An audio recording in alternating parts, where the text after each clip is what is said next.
মায়াবী চাহনি আর মুখ ভর্তি হাসি দেখে মনে হবে আর 5টা শিশুর মতোই স্বাভাবিক জীবনযাপন করছেন নাজমুল, কিন্তু না। ছোটবেলা থেকে মানসিক ভারসাম্যহীন হওয়ায় 3 বছর ধরে পায়ের শেকল বেড়ি পরিয়ে রাখা হয়েছে তাকে। বলছে টাঙ্গাইলের মধুপুর উপজেলার গাঙ্গাইর গ্রামের তালেব আলীর ছেলে নাজমুলের কথা। 6 ভাই বোনের মধ্যে নাজমুল সবার ছোট। ছেলেবেলা থেকে তার মধ্যে মানসিক সমস্যা ফুটে ওঠে। বয়স বাড়ার সাথে সাথে তার মানসিক সমস্যাও বৃদ্ধি পেতে থাকে। শুরু হয় অস্বাভাবিক আচরণ। গর্ভে থেকে পাগল, এই পাগল পানার খুব কষ্ট হয়েছে। ওনাদের বাপে হলো ভ্যান চালাইয়া খায়, পালতে পারে না। ওনার একটা দাদি আছে বুড়া, তার দেখশন দায়িত্ব একটু করে।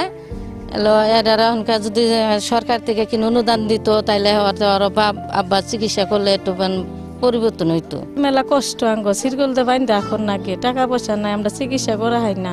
পরিবারের পক্ষ থেকে তাকে নিয়ন্ত্রণ করা কষ্টকর হয়ে ওঠে। শেষ পর্যন্ত লোহার শিকলে বাঁধার সিদ্ধান্ত নেন বাবা তালেব আলী। নাজমুলের বয়স যখন 3 বছর তখন মা মারা যান। একে একে 3 ভাই ও 2 বোন বিয়ে করে আলাদা সংসার করেন। পরে নাজমুলের ঠাঁই হয় বাবা ও দাদির কাছে। সেই থেকে 3 বছর ধরে শিকলবন্দি জীবন কাটাচ্ছেন নাজমুল। রাতের বেলায় ছোট্ট একটি ঘরে আর দিনের বেলায় ঠাঁই হয় বাঁশঝাড়ের নিচে। বাবা ভ্যান চালিয়ে খাবার তুলে দিচ্ছেন বৃদ্ধ মা ও সন্তানের মুখে। এভাবে মানবেতর জীবন কাটছে এই পরিবারটির।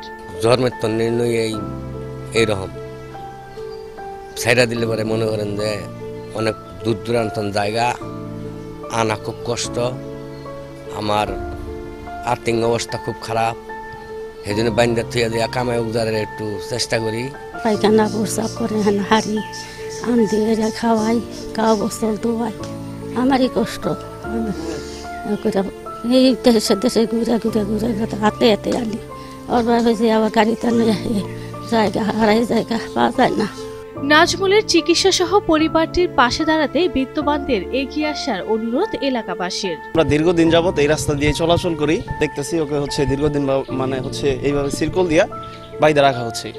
ওরা অত্যন্ত দুস্থ, গরিব, অসহায় বলা চলে। ওর বাপে ভ্যান চালায় খায়। তো যদি সরকার থেকে যদি কোনো অনুদান দেওয়া হয় তাহলে হয়তো ওকে সুস্থ করা যায়। ওর বাপে সারাদিন গাড়ি চালায়, আবার রাত্রে 12টায় আহে, মতো কথা ক্ষমতা নাই। এদিকে পরিবারটিকে সব ধরনের সহযোগিতার আশ্বাস দিয়েছেন উপজেলা নির্বাহী কর্মকর্তা। নাজমুল নামে এক ব্যক্তি, তার বয়স 14-15 হবে। তার নিবাস বাদে গাঙ্গার, এটা আমার মধুপুরের আলোকদী ইউনিয়নে। তো জানা ছিল না সে আসলে 3 বছর যাবত তার পিতামাতা শিকল দিয়ে বেঁধে রাখছে এবং ইতিমধ্যে সে সমাজসেবা অধিদপ্তরের আওতায় প্রতিবন্ধী ভাতাও পাচ্ছে।